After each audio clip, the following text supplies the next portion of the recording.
Welcome back to Game 3 of the e-commerce war. Suni just finished taking the second game over JD Gaming in quite convincing fashion. A lot of that on the back of their playmaking ability, a lot of which came out of the bot lane, Preacher. Really did love the draft coming through. First game, it was a Thresh, not really a huge fan of it, but the second game, changing it up to an Alistar, giving SwordArT all of the tools he needed to really start out the team fights. Much better performance coming out. Yeah, and I just like SwordArT's play. That's a really basic sentence, but from the bottom of your heart. It was really, you know, it was beautiful. Look at that, 81% kill participation. Have you seen a prettier number ever? No. It's like 9 squared, right? It's just so aesthetically beautiful up on our screen. Man. Yeah, but everything else available for him, take a look. The fact that he actually managed to start out so many of these team fights, that's really what I wanted to talk about. Apart from that, it wasn't necessarily shot calling. I don't really have any sort of highlights in terms of the excellent warding that he plays because it was very standard just to make sure that he knew where the enemies were. It was just making those calls. As soon as people were off on the bottom side, no TPs, he goes in for the engages and he wins the team fights for his team. It was just good old-fashioned League of Legends. And that's something that Suning in game number 1 weren't really able to capitalize on. They weren't really able to execute because they were playing so reactively. They weren't able to make those proactive plays, but once they subbed in Weiwei, things seemed to change. And that wasn't the entirety of the story, granted. But they're looking really good. Of course, yeah, and you got to give at least partial credit to Weiwei because you can't just sub him in, have your team get a victory, and then just say, all right, it was all the bottom lane, right? Because Weiwei did have a very huge impact. Getting the Jarvan as well into the early game match against the Nocturne, he might pretty much put that Nocturne into a dumpster, not really allowing any sort of gameplay to play out in terms of ganking. I don't really think there was any proactivity coming out. So game number 3, it really is JD trying to change this up because Suning have found a winning strategy for themselves. Well, and JD, I think, just can't hand over the early game like that because we talked a lot about the jungler mismatch and how Nocturne doesn't really get a whole lot done early. Pre-6, his ganks are, well, a little bit shy of atrocious.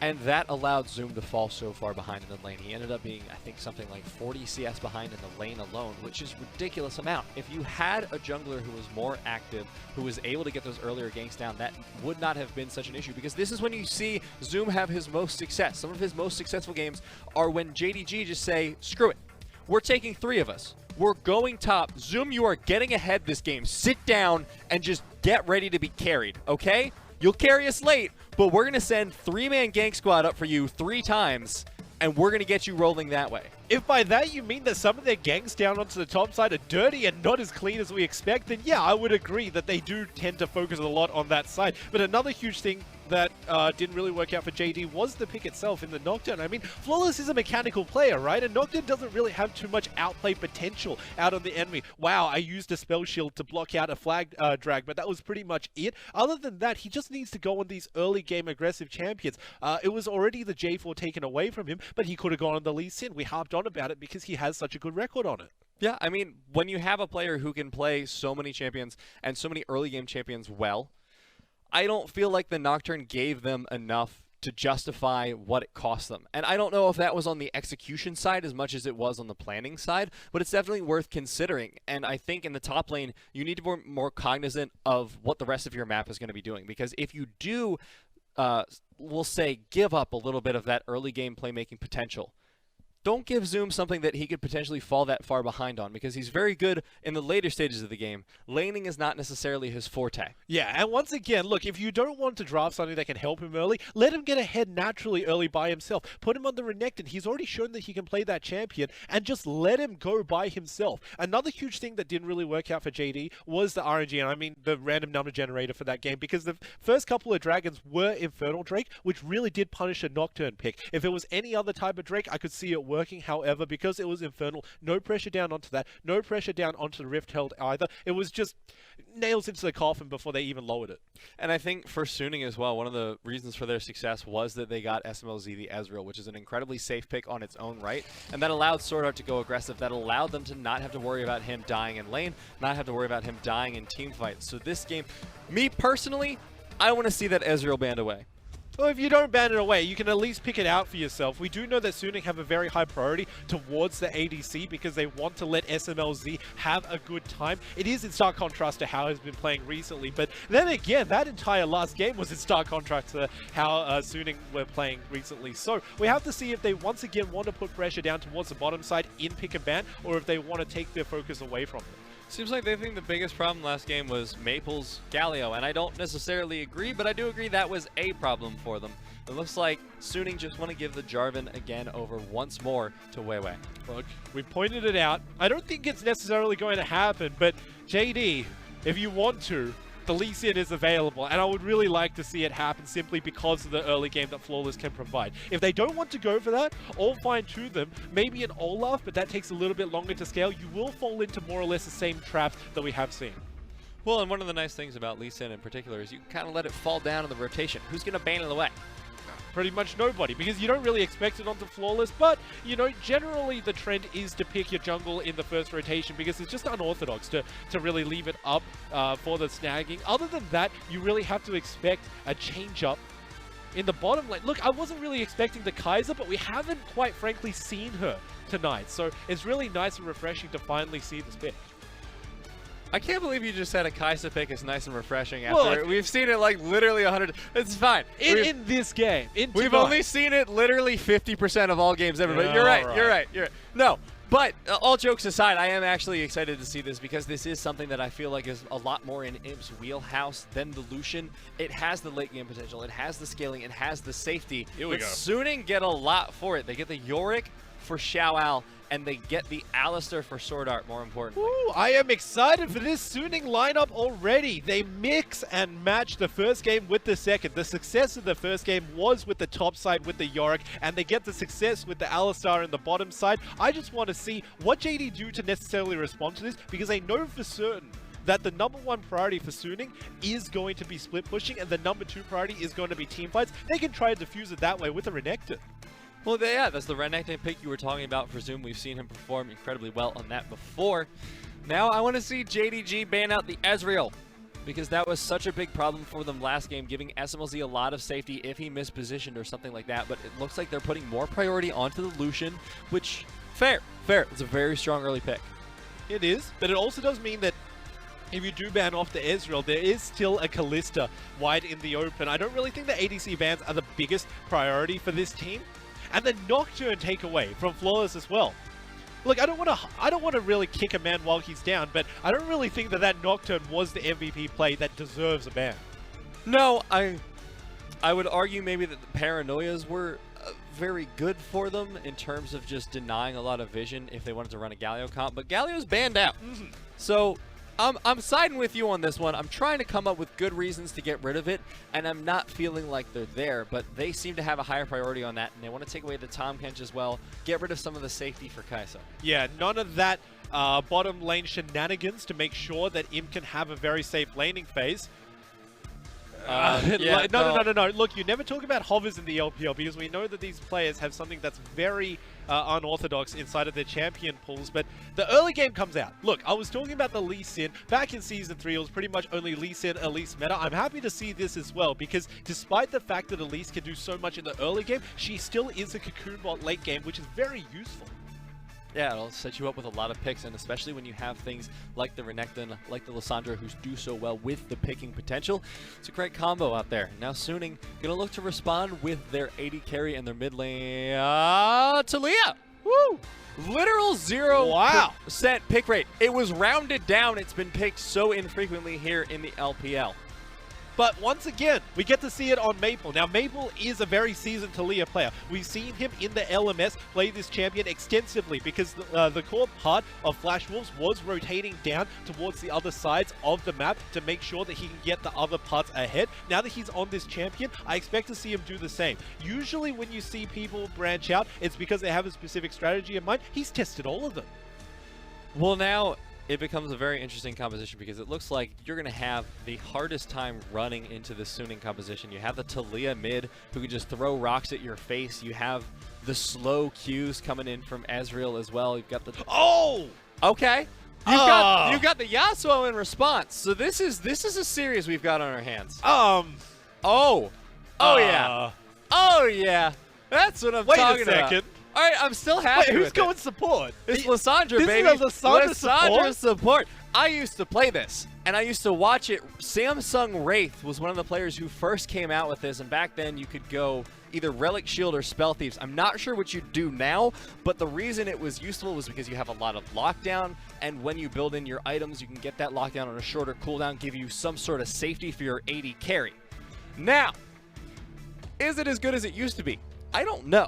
And that's why I'm a little bit concerned. I personally haven't played it for 2 years because it got nerfed pretty hard. So I don't know how much I'm feeling it. All right, Nibiria, I'm going to have to defer on you for all of that expertise in the game. But one of the things that I wanted to talk about the composition before the Yasuo was locked in, let's talk about that a little bit later, was the fact that there is very good synergy between the two damage dealers. Now it's not a damage dealer because we know that Lissandra is going down into the support position. But the fact that she can use her R button and immediately Kaiser has a free entry into any team fight, that is going to be the sole strength of this bottom lane. Apart from that, in the early game, expect a little bit of poking out, but I don't expect it too much because you can simply play defensive on the other side. We still have a decent level 6, you know, because with Lissandra, level 6 just becomes kind of free, especially in the bot lane. Actually, I think the Frozen Tomb is really strong because you just remove someone from the fight. If not to get a little bit too theory crafty, but I feel like it would be a decent counter into Tom Kench. Strictly speaking about the ultimates, because you can stop him from devouring. about this later. We'll talk about this later. Someone on Reddit or Twitter will tell me how I'm wrong and how I'm just crazy. I'm fine with that. But the Lissandra in the bottom lane is going to be really interesting, especially into Alistar, because he has his ultimate, which ignores CC. So that's why it's a little bit iffy for me. But this entire composition is just JDG flexing, it feels like. And in game number 3, they definitely need to flex the right muscle and not tear any. We're going to see if they're flexing hard enough to win them game number 3, or if they're going to lose the e-commerce war here in the 2019 LPL Spring Split.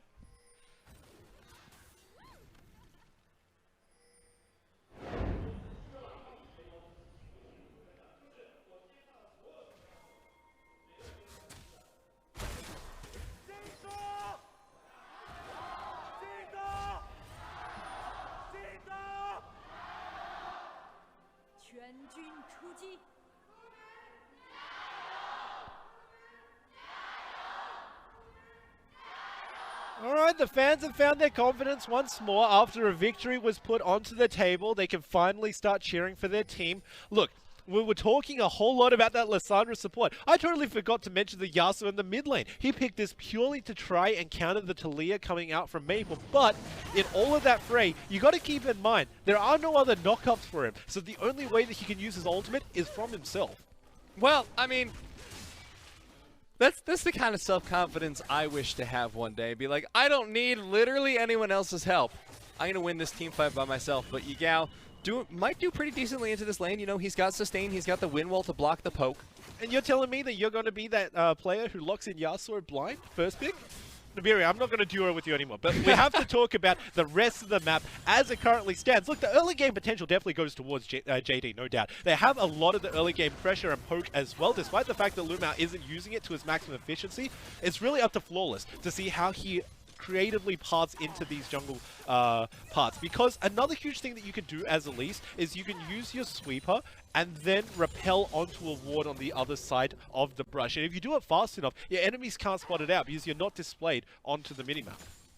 Yeah, now JDG just farming it up there in the bottom lane. Both junglers not actually going to go for a lot of aggression this time. They're just securing their quadrant of the map, picking up that scuttle crab, and then just going back to farm. And it's a little bit slow for Flawless, because if he just wants to play the farming game against Weiwei, he's going to lose it. It's an Elise, and she doesn't clear the fastest out of all junglers. What she does have is burst that she can use in a gank, and that's realistically her strong points. She wants to look towards where exactly she can influence the map. I like where he's going. I think that if Flawless can't actually find a successful gank here, he should be going into the actual lane to find a lane gank with the Cocoon. He's ready for this counter gank. Zoom gonna get caught out. He has the slice and dice out of it. Flawless is just gonna be there for a little bit of emotional support. And already you can see the advantage of this jungle Jarvan into an Elise. He's already got his double buffs. Elise has to go right back to her red because she had to do the longer traverse to help her top laner. And all of this is going to add up very soon because Flawless is losing his prowess with every second. That said, bot lane looking pretty good so far for JDG. I did not expect the trades to go their way this heavily, although it is an Alistar pre-3. And it is, of course, the Lissandra support that you were harping on about. A lot of the poke potential coming out as well. It is a Spell Thieves, out of curiosity. You said that it could have potentially been a Relic Shield or a Spell Thieves. It's going to be a Spell Thieves this game because it does so much more in terms of the poke. And it's so easy to get a poke down with Lissandra.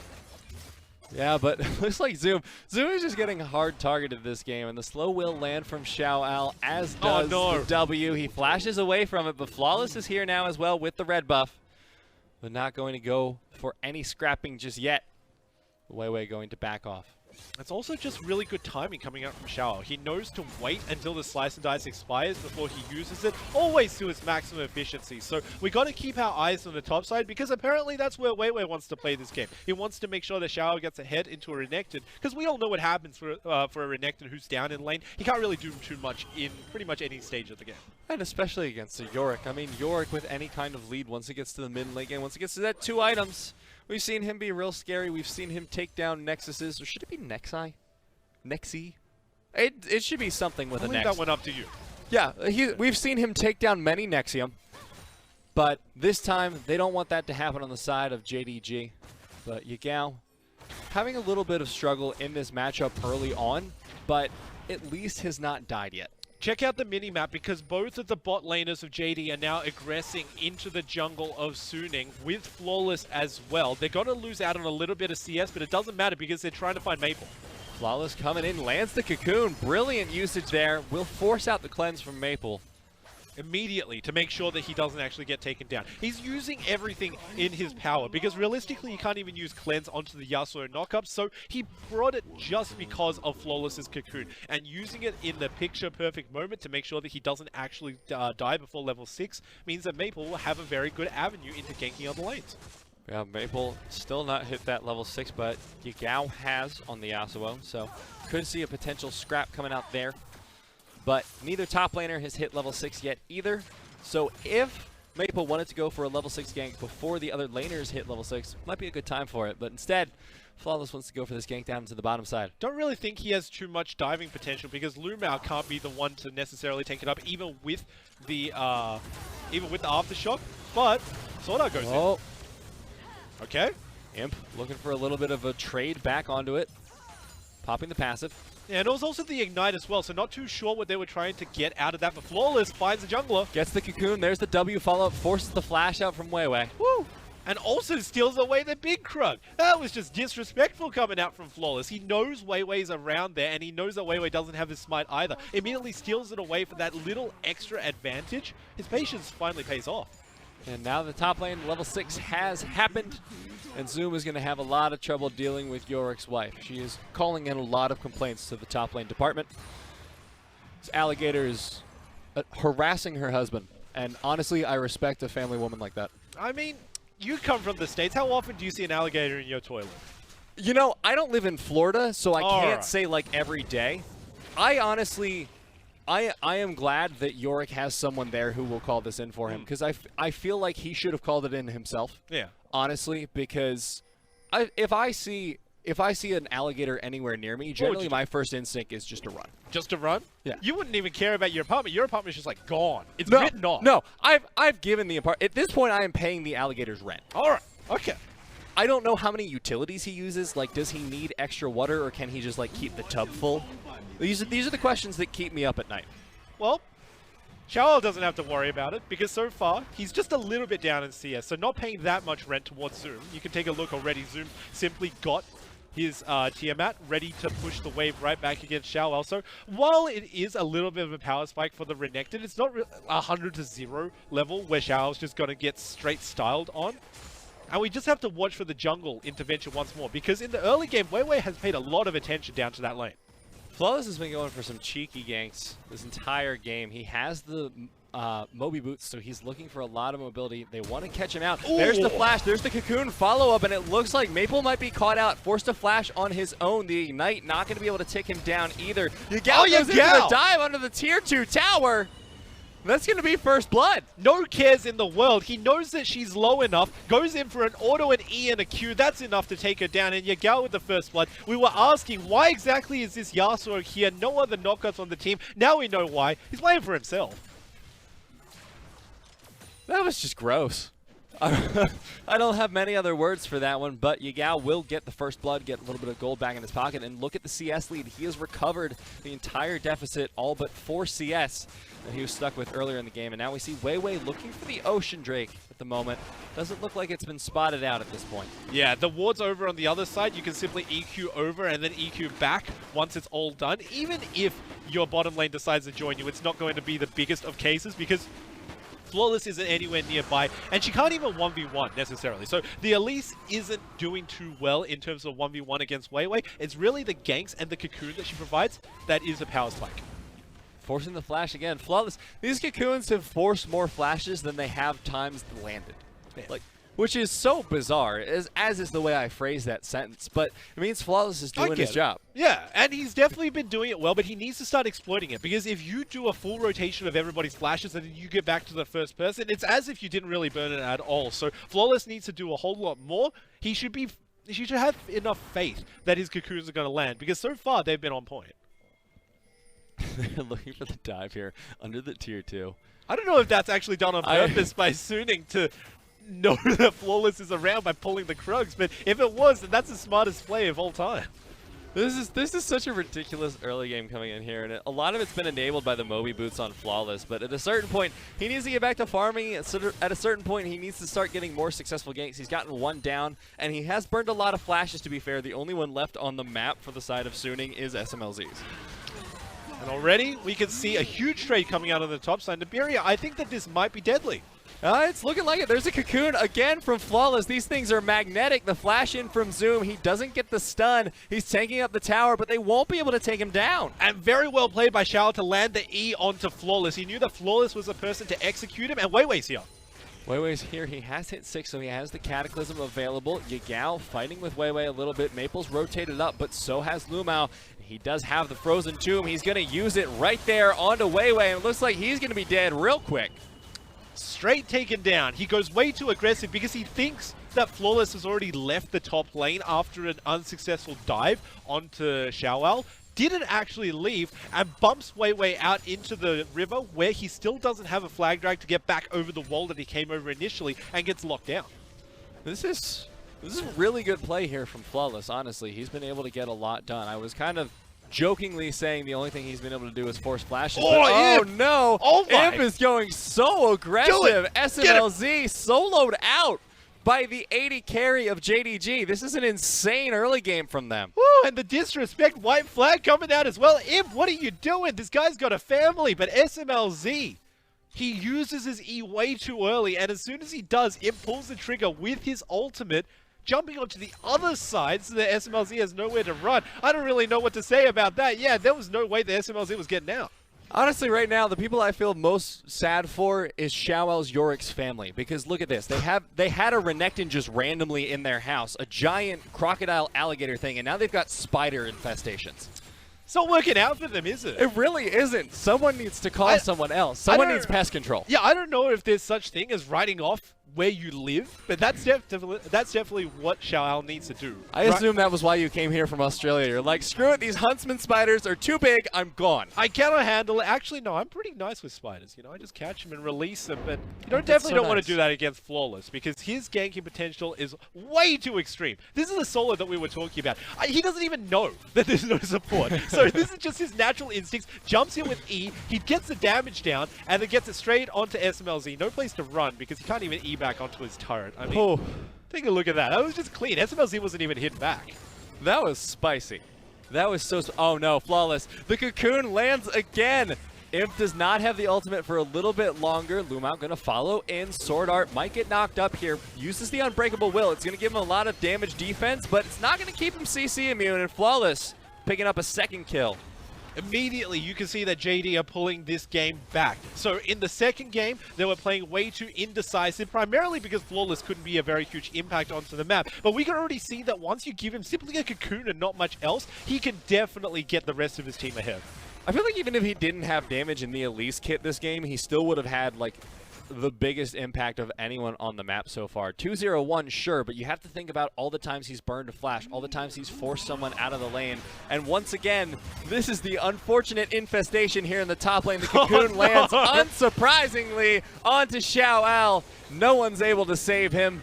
And he and his family both go down 0-1-0 in the top lane. All right, the first time it was pretty unlucky, but the second time it's just downright. It's just pretty depressing to watch XiaoAL fall in that instance because Zoom and Flawless between both of them have too much CC and damage to deal with. And yeah, once again, it's just a cocoon coming out from Flawless. He has not missed so far. We were talking about how in the early game, if Zoom doesn't get ahead, if he gets set behind, he is absolutely ruined for the rest of the game. But now he's 1-0-0. He's up 20 CS on XiaoAL's Yorick. At this point, he's starting to take over the lane. He's starting to put out a lot of pressure, even without Flawless. Just need to point out one thing, Nibirio. Flawless has had such a big impact on the map that everyone on Suning Gaming is 0-1. Exactly. Like, he has evened out his distribution of pressure so well and burned everyone's flashes that everybody's died exactly once. I just needed to point that out. This is every jungler's dream right here. Like, this scoreline is what everyone's going to go home and, like, take a screenshot, put on their desk every time they queue up for solo queue. They're going to kiss it for good luck.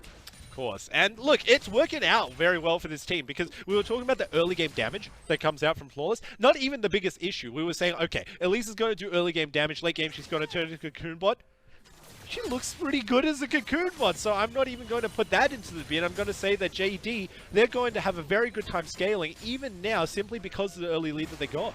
They've got the Kai'Sa, they've got the Yasuo, they have late game insurance even if their early game didn't go well, but it has gone well. It's 15 minutes, they're up 2k gold, they've lost the Dragon, sure, but they're going to be looking for the Rift Herald here, and I don't see any way Suning rather can contest this. I'm not a fan of taking it around this timestamp just because of how late it is. You can't get any turret plating from it, and you also can't use it to pressure down Baron. I would like it taken around the 18-19 minute mark, just to make sure that you can actually start pressuring down other objectives along with it. But it's pretty much JD's, and they have unlimited pressure.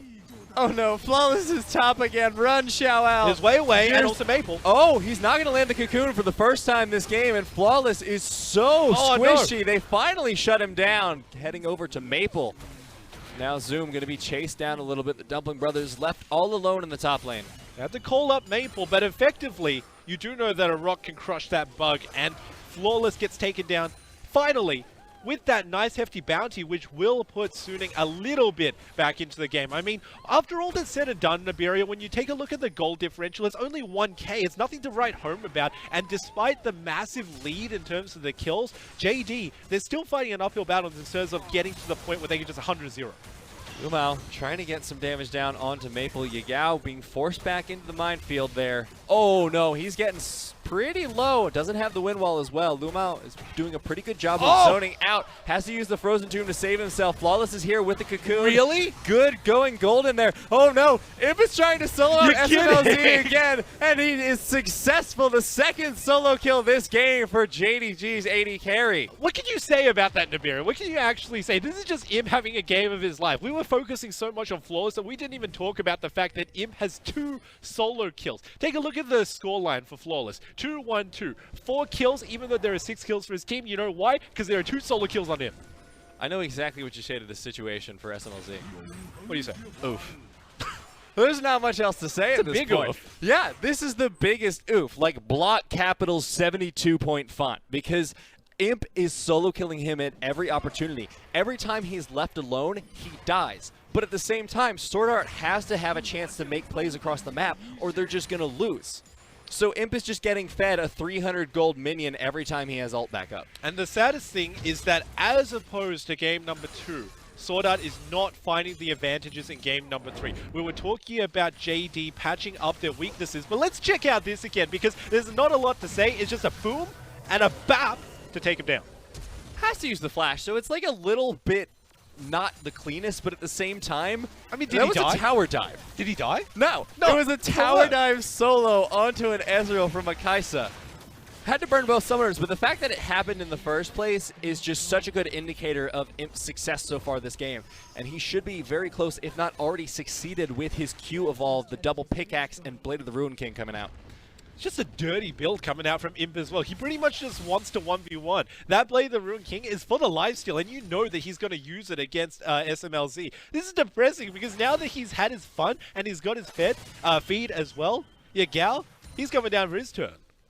Yeah, and it's just so impressive coming out from Imp as well, because we know he's been itemizing for this the whole game. The first time we saw the solo kill, he had the Cutlass. Now he's got the Bork for the solo out as well. And he's been able to put out a ton of pressure in the bottom lane, but now that he's been freed from that positional necessity, might be able to do something in these team fights. All right, in all honesty, good block out, but in all honesty, Suning still do have the priority of wards down onto the bottom side, and Dragon is their next biggest objective, so naturally they will be turning their heads towards there, and without any knowledge of where exactly they are, JD still can't contest even though they are in the kill lead, simply because they don't have that much of a gold lead, and they also don't have the vision. Yep, Cloud Drake still on the map, 30 seconds till Baron spawn, so Rift Herald has been taken, by the way, by Flawless, so he has that in his pocket. If they so choose to use it. Mid lane looks like it'd be a good spot to put it. That tower is close to dead. No, they should just bust it down and keep it for the Baron so that they can get some extra pressure. That's the advantage of taking a Rift Herald late. But other than that, they use their pressure, and even though they don't have the vision advantage, who needs vision advantage when you can just move your members there faster? I mean, you have a 2-0-1 Kai'Sa with 189 CS. It's going to be hard for you to lose a fight. LvMao is going into the middle. He gets a 3-man root over there. Wait a second. On the side, Flawless picks off Weiwei. LvMao falls down finally, but Imp doesn't have a way into this fight. They don't have half of their damage, but it doesn't seem to matter. Yagao forced out. Oh! The double kill coming in. Will this be another solo kill for Imp? It doesn't look like it. Smlz going to be able to chase him down. And suddenly, JDG in a really rough position. Going to use the blast plan onto XiaoAL. Can he get the kill? He got it! Oh my god!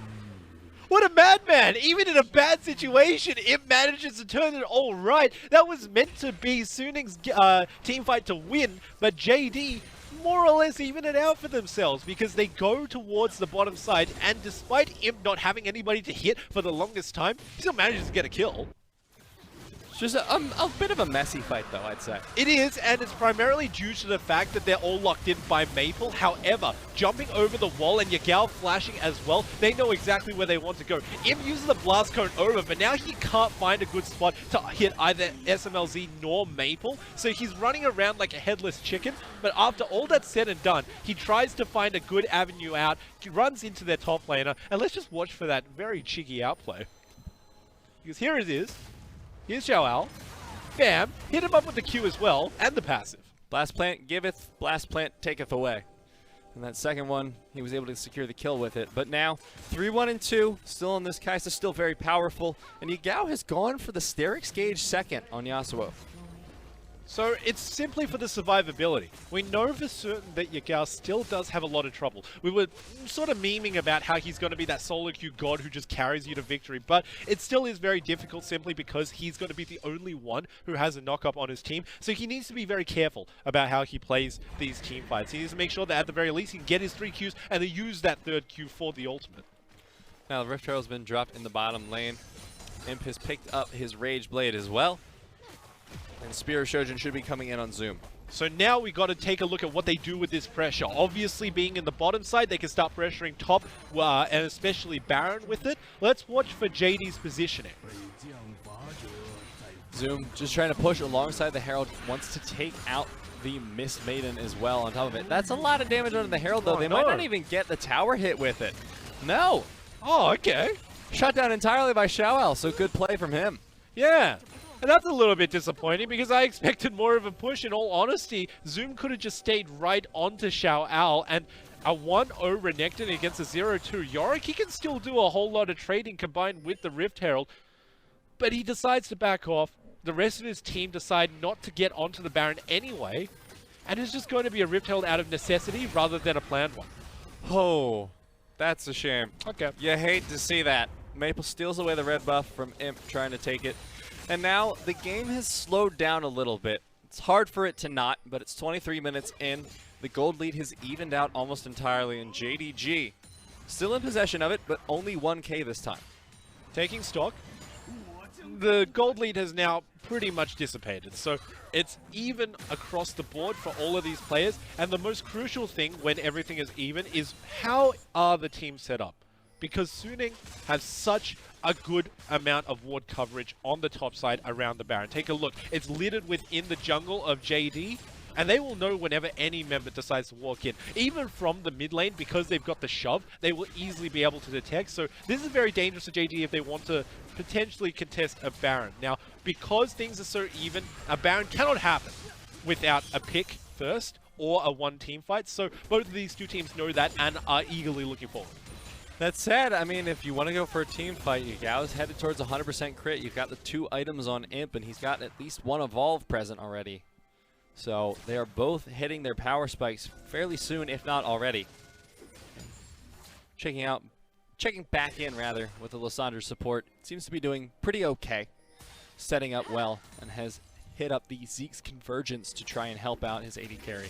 I was pretty hyped in Champ Select, but to be honest with you, I am perfectly whelmed right now by LvMao's Lissandra. It's been doing its job, but he hasn't really shown off what this champ can do, because the whole point of picking something unorthodox is to simply make these outplays that your opponents don't expect because they don't have experience against it. To be fair, perfectly whelmed is one of the better ways you can play. Mako has picked this up before twice, and he has a 0% win rate on it, so doing okay is good, but oh no, now we might be a little bit underwhelmed. Forces out the flash away from LvMao. Now they're going to be at a positional disadvantage should another fight break out, but Dragon has just spawned the Mountain Drake now. Dragon number 3 on the map, and both teams want to fight over it. The advantage goes over to JD, but they are split. Only 2 members across. They can get engaged on. Flawless gets out of there for the time being with a repel and has to flash over the wall, but this leaves Yagao 1v4. He's not the solo queue Yasuo. He still needs a team. Cocoon going to go a little bit wide there from Flawless. And it looks like JDG are going to have to give up the Drake. And you know that Yagao is not a seasoned Yasuo player, because if he was, then he would have been pinging missing for all of his team, asking where exactly was everybody. It was just him and Flawless on that Dragon. Everybody else was split apart, and that's ultimately how they got divided. You see him so calm on the player cams, hasn't even broken a single keyboard. Clearly not a Yasuo expert. Yeah. You know, you hate to see it. You hate to see it. But now, Suning will transfer that lead that they took into a mid lane tower as well. Will be their 3rd tower of the game, and now all the outers for both teams have been taken. So it's just going to be the inners in contention for those stationary objectives, and Baron is once again on the field. And it's one of my favorite states of the game, Nibiria, because what it means is that it's a whole lot more risky for everybody to try and overextend. Naturally, going towards the river is overextension for both of these two teams, and I sound like a bit of a broken record, but we always have to check in with the goal differential, and still not being anything substantial between the two teams means that both of them are naturally overextending if they want to meet in the middle. Oh, Maple might get picked out here. The cleanse is mistimed, and that's going to be a quick pick there by Imp. And this could be the Baron take. They have the Yasuo, they have the Kaisa, both of which are so quick at taking this Baron. Yeah, immediate pings coming out, and also LvMao can be the disrupted. Still has the ulti, so we have to see how Yagao can do this. Needs to stop SwordArT from going in. Yagao uses the ultimate onto Weiwei. They want to stop the smite. Weiwei's forced out of the fight at the very least. Flawless 200. They will take down the Baron, and now JDG just need to win the team fight. So much healing going towards their favor, and the passive from Lissandra is pumping out tons of AoE damage. Suning might just get aced here. Smlz, the last one alive. JDG give up the chase for the time being, but they've taken down 4 members. Woo. Oh, no killer instinct. No. Okay. Smlz, last one alive. Yeah, and look, ultimately that was just uneven numbers. Once again, look, if you keep on taking down 1 member at a time and then you fight the rest because they think that they can do a 4v5 with the Baron debuff, that is the best way that you can come ahead. JD didn't even pull off the Baron. They finished it, and then they systematically took down the team of Suning. So first of all, we need to see Maple being picked off, just locked down by LvMao because he doesn't have vision of JD coming into his own jungle, and then later, this is the second part of the play, when everybody tries to collapse down onto the Baron, and it's a nice Ezreal ultimate, I will admit that, but when the lockdown comes out, and when Zoom starts to frontline along with Yagao, there's not a lot that Suning can do, because damage output is mainly falling onto the two frontliners, and that gives Imp so much time to free fire. Once again, it's just Imp not taking any damage. Him playing so carefully in the back line, yet knowing exactly when to jump forward and put out the damage has been a huge boon for JDG this game. You know, those 2 solo kills started his snowball, but he's still going. He's got 3 items now, the Eye Edge, Blade of the Ruined King, and the Rage Blade, putting out so much damage, and off that, JDG able to take out 2 towers. They still have 2 minutes of the Baron buff. Yeah, and that 2 minutes is going to be used very easily because they've got the top and mid lanes pushing. Yagao is being the split pusher, but his ultimate can be used for a long-range re-engage into the team fights. Let's see how he uses that. Colonel voting for the 90% in favor of JDG. Oh, here comes SwordArT. This time I'm feeling it. SwordArT not going to get the flash over the wall onto anyone just yet, but they will get the chance to clear out the vision as JDG goes around trying to clear out Suning's jungle. They will pick up the red buff for Imp. Now we've got to take a look at just where JD want to use this pressure, because 1 minute is a very long minute when you have a Baron buff, and with JD as well in the driver's seat, even if they don't want to push down any turrets, I still think that that's alright, because they can accumulate their gold lead and they can get their power spikes before they do one huge fight onto Suning, who cannot fight in kind. I mean, one of the biggest things that I want to point out is, of course, the GA that has now come up onto Zoom, which means that he's going to be double tanky into the front line, as well as nearly an Infinity Edge coming out from Yagao. It should be very soon, as soon as he goes for his next back. You know, they still haven't gone for the Spear of Shojin onto Zoom, and it looks like this game he feels like he doesn't need it. He's got so much defense, he just wants to tank up these fights, and now he might get caught out. Zoom uses the slice, doesn't have the dice. He's on the right side of the wall at the very least. LvMao looking to maybe try and save his top laner as Flawless comes in as well. That's the Sterak's popped onto Zoom. He's doing so much healing. The GA hasn't even been popped yet. LvMao saves himself with the Glacial Path, and JDG just walk away scot-free while Yagao and Imp are pushing on the inhib towers. You are kidding me, Nibiria. They expended so much and so much time as well trying to kill Zoom. Doesn't even pop the GA, my lord, and now Imp is caught. Imp needs to get out. The teleport's coming in. He's just going to go in. He wants to get the solo kill onto Smlz again. Barely unable to take it, but they do get the inhibitor in the top lane, so this should stall out for Suning. They won't be able to get anything done, and Baron buff expires just as Yagao finishes the back. Oh, that is just cheeky all around, managing to get out before he gets collapsed on. But yeah, Imp finally gets his comeuppance. That's what happens when you try to 1v1 or 1v multiple members way too much. Eventually you get taken down. Not the worst case scenario, because JD still managed to get Dragon priority even after Imp falls. Ultimate coming in towards this dragon from Smlz. Suning. If they want to be taking this, they will get the cocoon, but in the front line, LvMao stalling out so much. Yagao putting out a ton of damage down onto SwordArT despite the unbreakable will. Now JDG backing off a little bit. They know this is going to be a 5v4 if they try and contest for too long, so they're just going to give up the Drake. And they know that it's a good idea because Imp is still dead. So with no members, JD do not fall for the trap that they've made Suning fall for every single time in this game, and that is fighting without all of your members alive and actually within the team fight. Now that Imp is back, once again, JD firmly in the driver's seat, although they did just lose that dragon, so a little bit of a punishment. Yeah, and Imp is looking pretty good this game. I mean, you take a look at the scoreline, of course. Now it's a 5k gold lead for JDG, so they've expanded that a little bit once again, and now he's got 4 items. He's finished up the GA, so he has a lot of defensive potential, and it makes it riskier to go on to him. The biggest point that I want to bring up right now is how you said that there is no Spear of Shojin onto Zoom. It's because it's not his job. His job isn't necessarily to do any damage into the backline of Suning. It's to be that frontline beefy tank and just take as much skill shots as you possibly can. You got Smlz and you also got Maple, who are very skill shot reliant, and if Zoom can tank that up, then that means the rest of his members can be free firing. So he knows his job, he knows his role, and he's trying to execute it to the best of his abilities. And they still have the top inhib pushing, and Baron will be up in 40 seconds. The inhib shouldn't have respawned by then, I believe. So JDG will have the advantage in pressure at the very least. So that could be an opportunity for them to take down the Baron. Zoom has now finished his adaptive helm. On top of that, give him a lot of magic resist defenses against Maple and keep him a little bit safer. But now Imp and Yagao, the big carries for JDG, are all but unstoppable right now. Sooner you're going to have to pull out a miracle team fight if they want to win. Yeah, and you got to keep your eyes onto the GAs, because while counting the amount of completed items can be one thing, counting the GAs is certainly another. It's on Zoom, and it's on Imp, and he might be caught. Nope. Nope. He's good.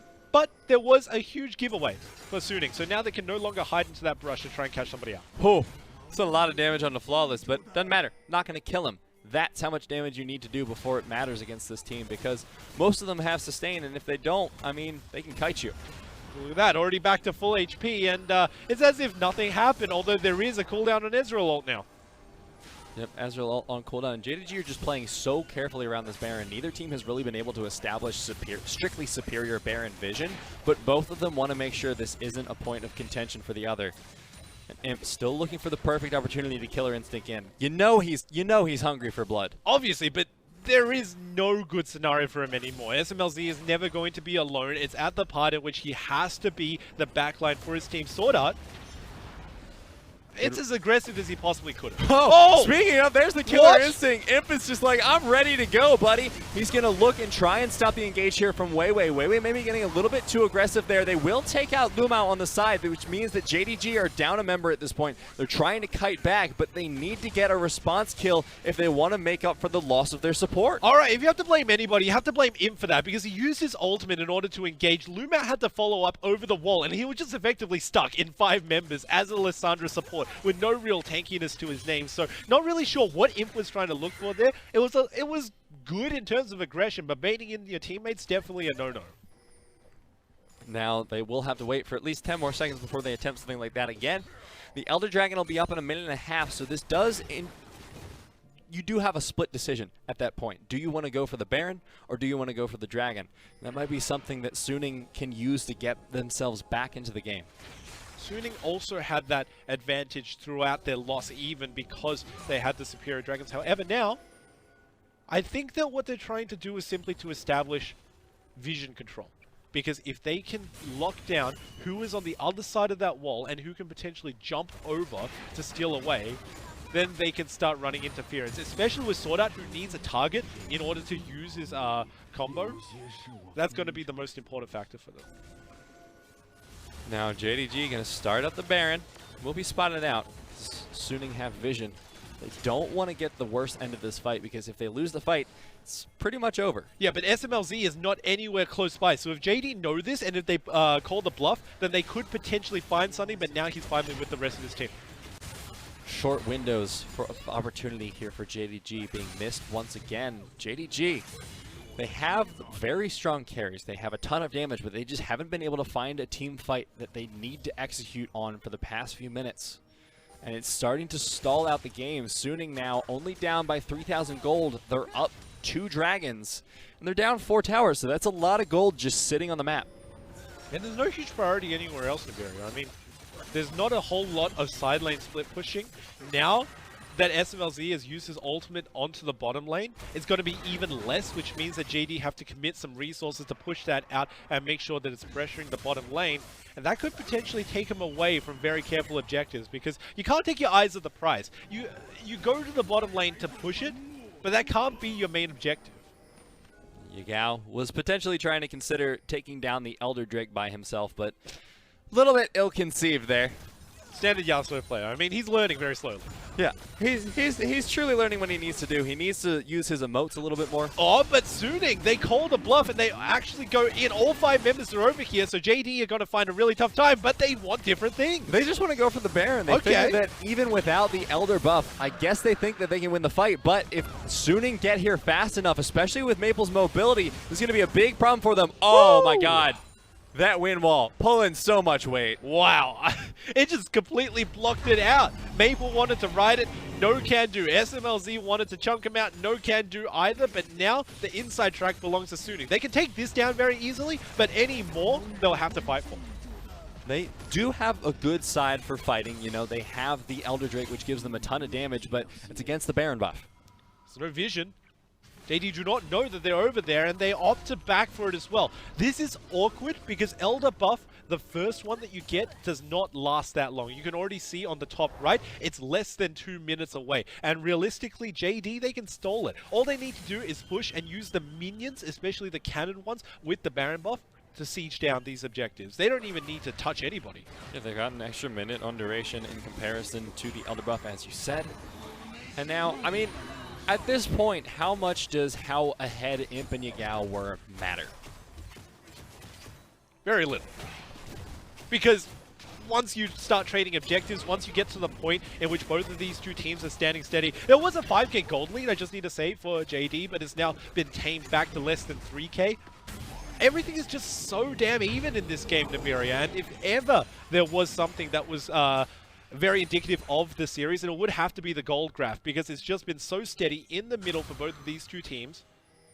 And Suning have always had a chance, even though they're traditionally in the back, but if you take a look at any of the raw numbers. Now JDG going to be looking to potentially force out a fight. They want to stall out the Elder buff. They only have 40 seconds left where they have to do that, and then they could go a little bit offensive with the Baron buff of their own, but they'd only have a minute and 10 seconds to do anything with it.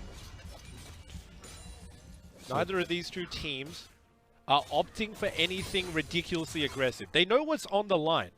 You mentioned it at the head of this series that it's 3-3 for both of these two teams whenever they've encountered each other, and now, inevitably, they will have to break that for the remainder of this entire split.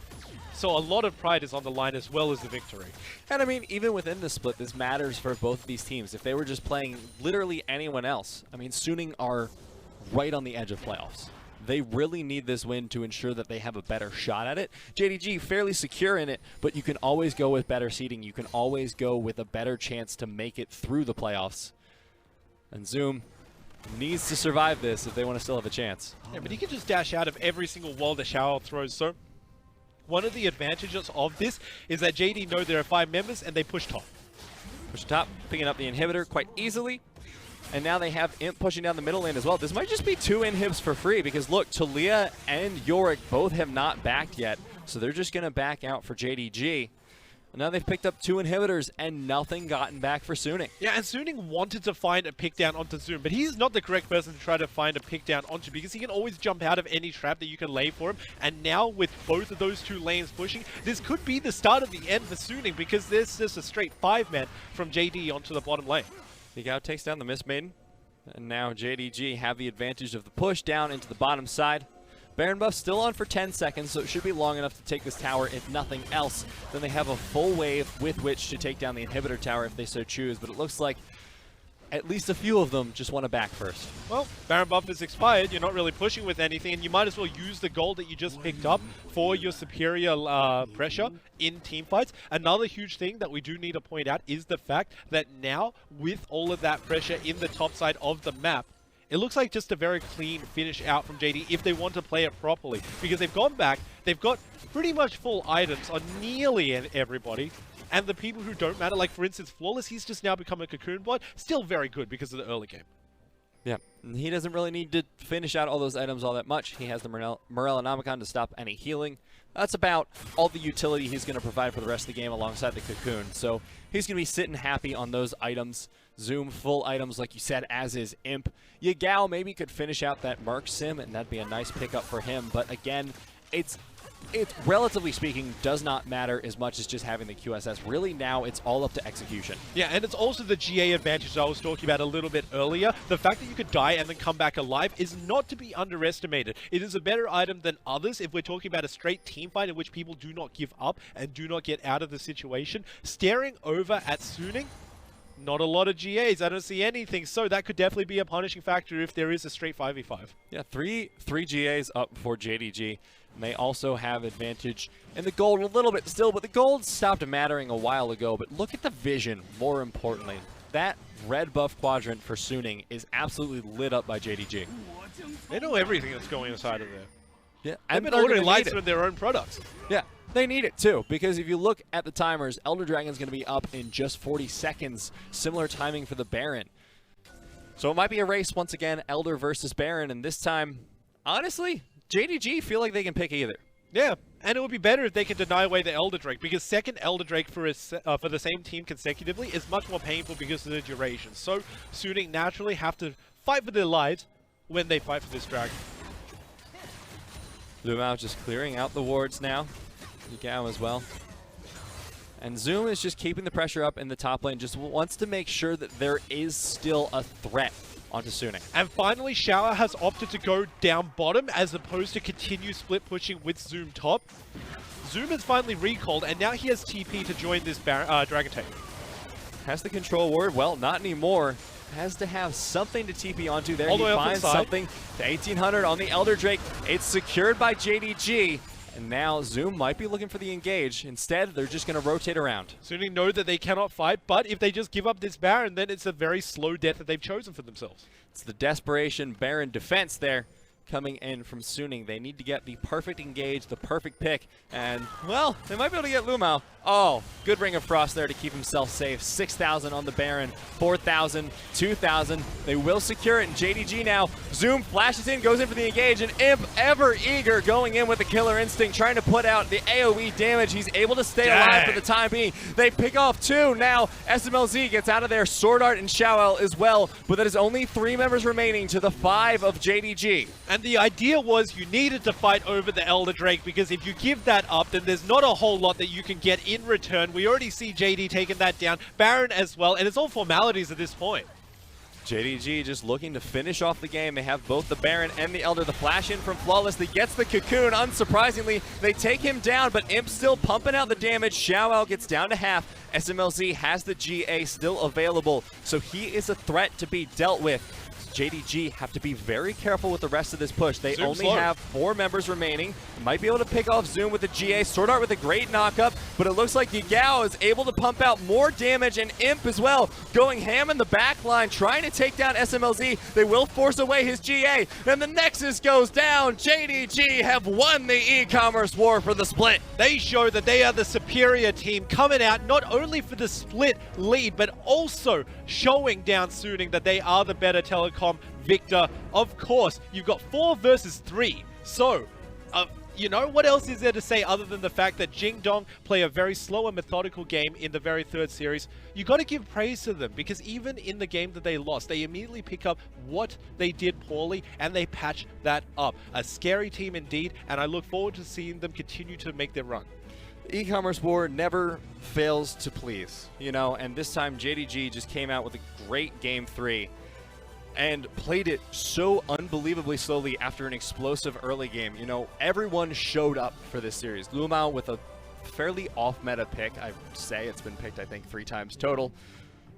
And everyone else coming around to support. You know, you had the top lane. Zoom did well. He didn't fall behind. You had the mid lane. Yagao kind of popped off. Imp, 2 solo kills in the bottom lane against the Ezreal. Everyone showed up. Everyone pulled their weight. And ultimately, it was enough to crumple Suning. And there are 2 things that I want to look out for right now, Nibiru. First of all is the gold graph, because like I was highlighting endlessly within that game, it was so even for the longest time. The biggest split was about 3 to 4k differential, but it was really the end where JD was taking those superior team fights, choosing the Barons over the Elder Drakes, which do give you extra gold, and also just getting superior positioning that did win the game out for them. Another question that I have is who exactly is going to win MVP, because man, there was a good performance coming out from Flawless and also Imp. Yeah, that's really the toss-up, because everyone, I think actually almost everyone deserves the MVP, but you're right that Flawless and Imp are 2 of the ones that I think I would highlight the most, because Flawless really took control of the early game. We pointed it out. He basically ensured a death on every single member on the side of Suning, which is just nuts. It's cute. It's absolutely insane. And he was able to set the tempo for most of that early game, but when you get to the late, the person making the most plays, the person going in the most and trying to break open the game was Imp. Although at times it was a little bit much. Yeah, we do have to mention the bad points when they come, and that is, of course, the fact that Imp did go way too aggressive, like the one where he engaged with his ultimate, baiting in LvMao to his demise. What exactly are you doing? You're trying to cause a death for your support for no good reason. He gave up much more than just that death, by the way. But other than that, he still played a very good series. I mean, you cannot take that away from him. Solo kills all around, being very good position in the middle of team fights, and also pretty much just coordinating his team around him.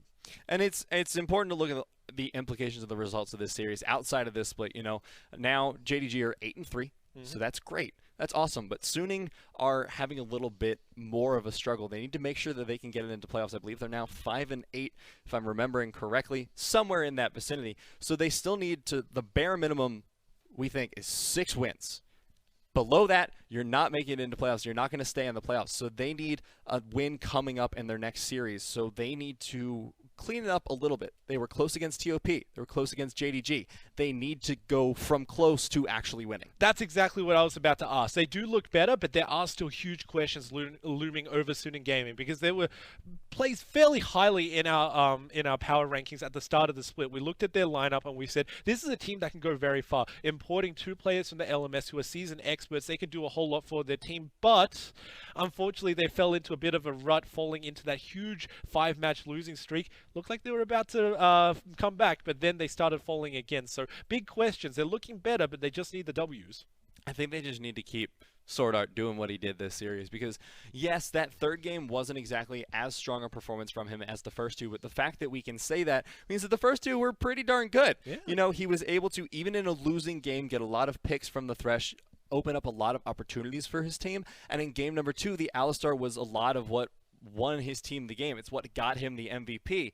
So seeing him on picks like that, picks like the Thresh, this is a return to form for him, and I want to see Suning keep going forward with that sort of methodology, because you have a brilliant player in SwordArT, and you have a great player in Maple. They've played together a lot. They have synergy. Enable them to do what you put them on the team to do, and I think Suning will keep finding the success they had in the first part of the split. Yeah, if you just want the SparkNotes version of it, first of all, keep the Alistar. That looks really good onto SwordArT. And second of all, maybe take away the Nocturne, because that didn't look too crash hot. So with all of that said and done, this is, of course, not the absolute end of this this matchup between Suning and JDG. They will eventually meet again in future splits, but for now, JD definitely do have the victory. Yeah, which, I mean, it's important to talk as well about what JDG didn't do necessarily great. Because, yeah, it's cool that they won. I'm really happy for them. That was an awesome series. We got to see support Lissandra. I like weird picks. Everyone should know this. I really liked that pick. It was dope. But what can you do going forward? What do you have to make sure you shore up? I know the one thing you don't have to shore up necessarily much is Imp's play. Yeah, because you can always trust him to do very, very well. Whether you leave him by himself or whether you put him into the middle of a team fight, you can trust him to do his own thing. So don't worry about Imp anymore. You can either draft him early, you can draft him late. He can do all of that by himself. And of course, we can't talk about him without mentioning that he is our MVP. That 43% damage is a little bit too high, because you know a whole lot of those numbers do come from those 2 solo kills. Yeah, those solo kills were, well, I mean, I feel like it's fair to highlight those as well, because that's not something you see every day, especially from an AD carry. They don't have a lot of solo kills, generally speaking, and there's good reason for that.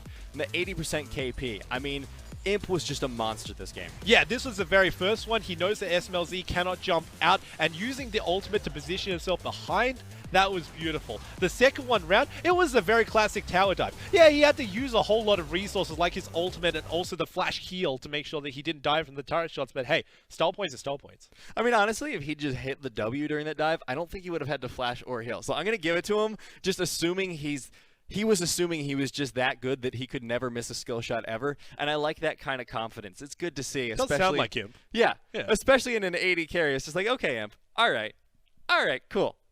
But I do want to see him clean up the killer instincts in the later stages of the game. He did go for a lot of them that were a little bit too aggressive, a lot of them where he thought he had maybe a few thousand more HP than he actually did, and risked the life of his support, sacrificed him in one too many instances. Yeah, remembering back to his Samsung White days, he's the primary engager, cannot do that anymore. It's certainly not the meta for it, it's not the team for him, but you can still rely on him for his solid mechanics. Another person who we do need to highlight, because they didn't win the MVP of this game, although they were in very close contention, is, of course, the jungle Flawless. Because with that huge Elise play, I mean, what more can you say about it? Burning every single flash, making sure that he can get his lanes ahead. He did his job, and he did it very well. Yeah, flawless. I loved seeing the Elise play. It's not the Lee Sin, but it's still very good. He landed pretty much every cocoon. I think he missed maybe like 3 or 4 that we saw, which is insane, because you can't say that about a lot of people. But with that, now our standings are going to be shook up a little bit, because Top Sports still going to be, or TOP, still going to be very high in the standings, but now JDG rising up to meet them. They are now number 4 in the standings. Ooh, another challenger approaches. Before we thought it was going to be the trifecta of TOP, FPX, and IG. However, JD making a very good run for themselves. Strength of schedule will still prove to be a very big question for them, but Billy following up, that is nothing to be trifled with. Yeah, I think there's 2 big things that come out immediately to my mind. Of course, Team WE with the 2-0 today means that they're going to come back up into the playoffs, standing 6-5 record now. But also BLG, we expected them to kind of fall out later in the split because they were going to be up against such top contention, but they've been performing pretty admirably. Yeah, I want to talk about BLG because they do have a series coming up soon. One of the biggest key aspects is, of course, their solo laners, and we like to say that a lot about the LPL because we just saw JDG. You know, we're talking about the Dumpling Brothers and of that sorts, but the solo laners really do make or break a team. You know, if you can get that solid duo synergy going on, one person being frontline, one person doing all of the damage in the back, that's the synergy you need to push forward these team fights. And BLG are, of course, going to be the team to watch because they are part of our match of the week this week, which is very exciting to see. It's going to be BLG RNG. RNG are coming off of a loss to Rogue Warriors, so I want to see if that's going to be their confidence shaken. And of course, that's the rest of our schedule. We're going to start off that day with LGD versus OMG, and then end it with FPX versus SDG. So that's going to be a very massive day, a huge defining day in terms of points because all of these are fairly close to each other. You know, especially RNG, BLG, they're both looking at 7 wins, looking to bump themselves up in the standings. It's a little bit of a surprise that RNG are that far down on the ladder, but they still are very firmly in their way towards playoff position. And FPX XDG has a similar dynamic going to it, of actually more similar to the dynamic we had coming into the e-commerce wars, where one team, Sino Dragon specifically, is trying to make their way back up into the playoffs, and the other team is trying to continue their dominance, establish themselves in the top. FPX still want to pick up that win. Yeah, because they're at the top of the ladder, but that doesn't really last too long. A whole lot of questions throughout the split. Are they simply placeholders for somebody else to really overtake them, or are they number one? DoMB definitely wants to prove that he is top of the ladder, so we've got to watch out for that series as well. All of that and hopefully more coming up tomorrow, but from us tonight, thank you so much. Thank you to our production team. Thank you to Preacher. Everyone have a wonderful evening.